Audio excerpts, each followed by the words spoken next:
Namaskar. So, what happens when multiple countries indulge in exercises, army exercises, naval exercises, air force exercises? What exactly are they, doing together? Are they coordinating, just signaling, or some sort of a protocol, or are they actually sharing things like, what their weapon can do compared to somebody else who might actually end up being your adversary? So there is a little bit of, hide and not show much, at the same time show a little bit. All these nuances we'll get to hear from our guest of the day, Lieutenant General Ravi Shankar. General Ravi Shankar, namaskar and welcome to PGurus channel, sir. Namaskar. Thanks a lot for calling me over once again on your channel. It's always a pleasure to interact with you. And a very good morning. Uh, And viewers, we are recording this in the morning. That's why we're wishing each other good morning. And this is in India time, and it's going to be airing sometime in the evening today. So it's not going to be much of a lag. So what I want to talk to you today, General Ravi Shankar, is this Vladivostok 2022 joint exercises between India and Russia, with China also joining in. It's now shortened to Vostok 2022.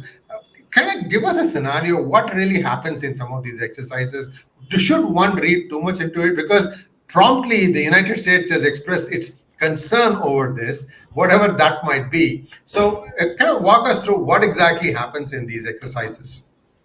uh, okay, we'll come to Vostok later, but let me tell you what happens in these exercises. Most of these exercises are basically diplomatic exercises to strengthen relationships between countries.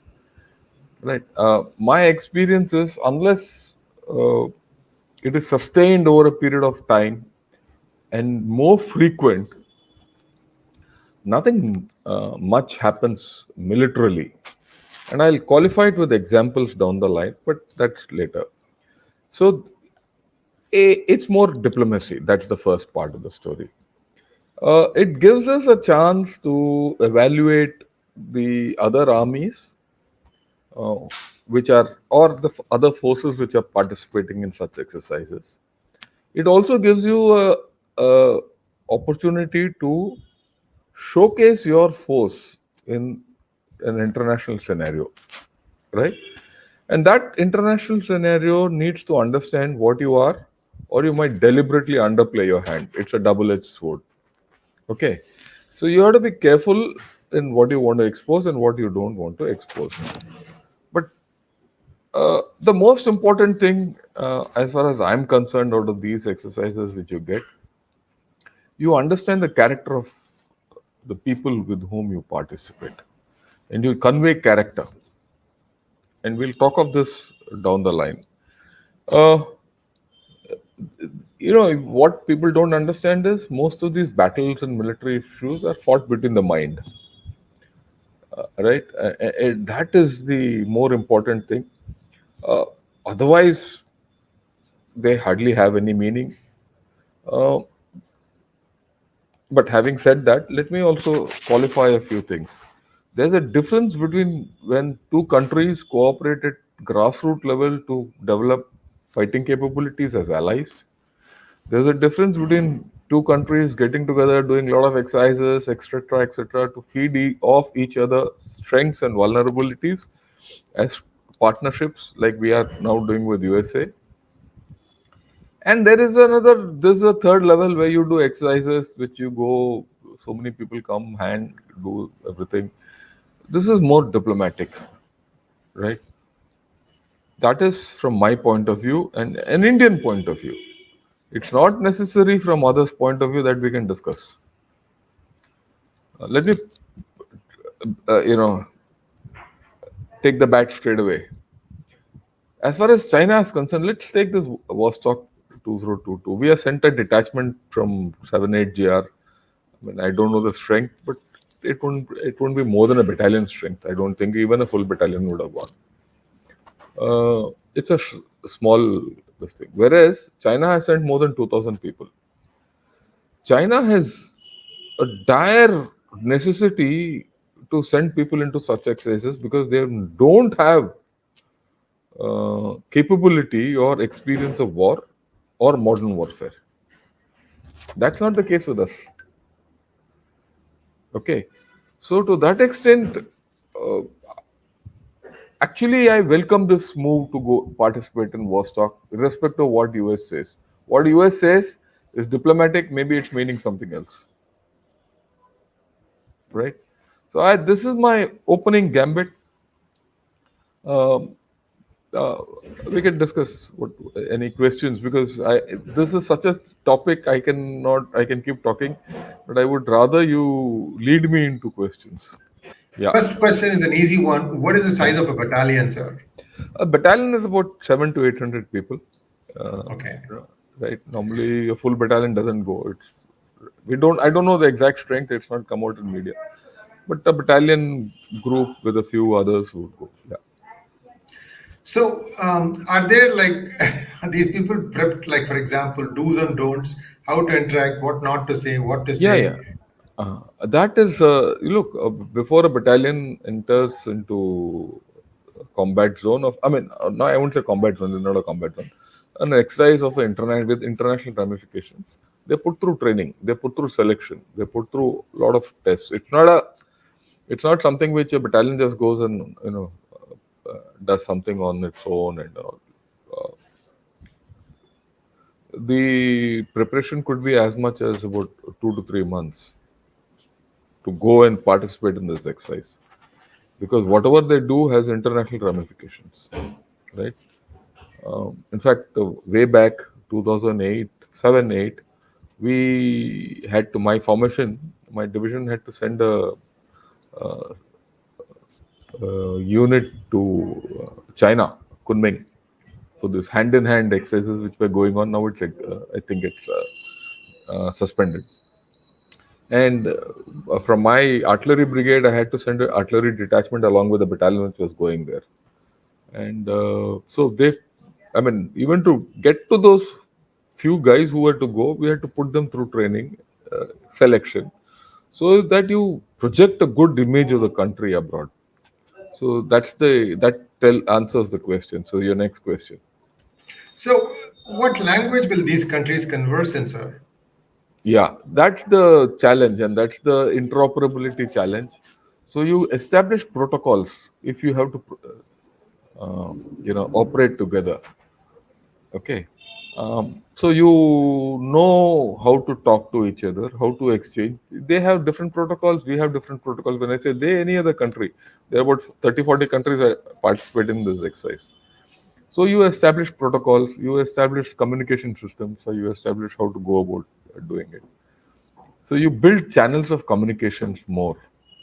So language is not an issue as much as how you try to put things across. So yeah. And it's just not Russia, China, and India, right? There are some other countries also who are participating in this. Yeah, there are 30, 40 countries, to the best of my knowledge, participating in this in various degrees with various capabilities. Even I heard somewhere Algeria is coming, Turkey is coming, so many other countries. That Dobby list is long, so I'm not focusing on it. So, this is like Olympic Games, General Ravi Shankar. Yeah, it is like Olympic Games. There'll be some sport, there'll be some competitions, there'll be some firing competitions, there'll be X, Y, Z. Minor tactical maneuvers will be there. Nothing very serious, nothing. Thing. Look, let me put this in operational context. So many military exercises, everything is there, and Russia will showcase its military power in this. But just think, how is it struggling with in Ukraine? The, what is happening in Ukraine is the real Russian army getting bloody hammered in some manner. After 6 months, you can't take over a country like Ukraine, then you are not a great army. Okay, you're not well trained. X, Y, Z. Why? What is happening there? You leave it also. If this is supposed to be one of the best armies, it should have run over Ukraine by now. It has not happened. 6 months. They're still firing and they're still fighting. And here is a system where you're trying to showcase that you are one of the best armies in the world, best this thing, X, Y, Z. So there's a dichotomy between what actually happens in these exercises. Are they operationally relevant? X, Y, Z, zero. My view, nix. What you mentioned earlier is important. Protocols, establishing communications. How do you do joint operations in a situation? What are the situations? The situations could be terrorist situations. This could be disaster management. You see, disaster management and fighting is almost equivalent. Yes, systems which you have to put in place are equivalent. So it is for that. That's all. But again, this is for from my Indian perspective. The Chinese perspective could be vastly different. Others' perspective could be much more different. For many times, it's possible that Russia is showcasing its equipment to sell arms and ammunition. You see, a lot of things. There are a lot of bylines in these exercises. Before we conclude, we spoke of these military exercises. I would like to give two examples to you to make you understand and everyone understand this. There is a inner, deeper significance of this military exercise. I'm going back there. It wasn't around 2000, you know, around that time. That was a time when the Indo-US strategic relationship was forming. Till then, we were actually adversarial to each other, right? So, as part of that, as an initial part, the US uh, government invited our armed forces to take part in a few of their exercises. And then they said, you please take part in the red flag exercises, which are normally conducted, used to be conducted in Alaska. These are Air Force exercises. So they very condescendingly invited our, Air Force team. So we sent a few of our pilots with aircraft, Sukhois and MiGs and all that, and we went there. Uh, they didn't bother about us actually initially, and when they started maneuvering, the maneuver exercise. See, everything in the air is real, except the firing. Maneuvers are real. The US pilots realized to their utter surprise that they couldn't handle the Indian forces. In fact, the Indian forces outsmarted them completely. Right? We were far too professional for that. That is when USA sat up and said, look, here is a force which is coming with older aircraft and outmaneuvering us and outgunning us. Right? And they started realizing this country has more. Now, then, why I'm saying is after that, now they don't let us go out of this red flag exercises. We are a permanent feature from then to now. It is not only this. These things like Yudhabhyas, which we are doing now in Oli, this is not the first Yudhabhyas we've done. We've done it in USA, we've done it here. We've done it repetitively at various levels, annually, at various levels. At 𝙤𝙤𝙤𝙤, we've done a lot of firing together and all that. Now, the why I'm saying is the depth of the Indo-US exercises is much more. It's actually interoperability which we have appeared, or special forces have operated, or air forces have operated, or navies have operated through Malabar series, or navies have gone to RIMPAC and operated. So there is a lot of depth in the Indo-US military exercises, as against this, where so many countries are going and showcasing Vostok. I'm putting things in perspective.